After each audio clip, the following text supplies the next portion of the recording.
పల్నాడు జిల్లా Vinukonda municipal chairman టీడీపీలో చేరారు. చీఫ్ విప్ జీవి ఆంజనేయులు వారికి కండువా కప్పి పార్టీలోకి ఆహ్వానించారు. పట్టణ అభివృద్ధికి కృషి చేయాలని ఆంజనేయులు పిలుపునిచ్చారు. వీరితో పాటు కౌన్సిలర్లు రెడ్డి నాగపద్మ, పాల్వాది ఆంజనేయులు, ఐలపోగు హేమలత, షేక్ షకీలా టీడీపీలో చేరారు.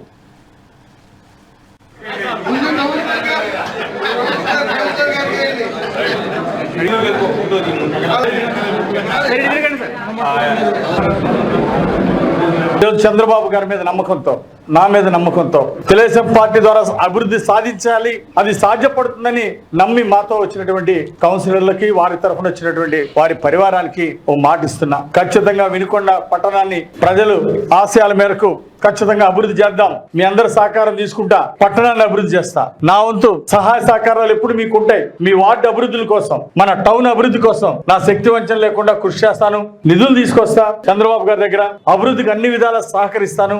నా అండదండలు అందిస్తానని ఈ సందర్భంగా తెలియజేస్తూ, చంద్రబాబు గారి మీద, నా మీద నమ్మకంతో చేరినటువంటి మీ నమ్మకాన్ని నిలబెట్టుకుంటానని, మిమ్మల్ని ప్రోత్సహిస్తామని, మీ ద్వారా వచ్చినటువంటి వాళ్ళు కూడా అందరితో కలిసి, గతంలో పార్టీలో ఉన్న వాళ్ళు మీరు కలిసి సమన్వయంతో చక్కగా పనిచేస్తారని నేను ఆశాభావం వ్యక్తం చేస్తున్నా. పార్టీలో గతంలో ఉన్న వాళ్ళు కూడా చాలా ప్రేమగా మిమ్మల్ని స్వాగతిస్తున్నారు. అందరం కలిసి టౌన్ అభివృద్ధి చేద్దామని చెప్పేసి మన గతంలో పార్టీలో ఉన్న వాళ్ళు కూడా వాళ్ళ ఆశాభావం వ్యక్తం చేయడం జరిగింది. కాబట్టి మీ అందరికీ హృదయపూర్వక అభినందనలు తెలియజేస్తూ కలిసి పనిచేద్దాం, అభివృద్ధి సాధిద్దామని చెప్పి సందర్భంగా తెలియజేస్తూ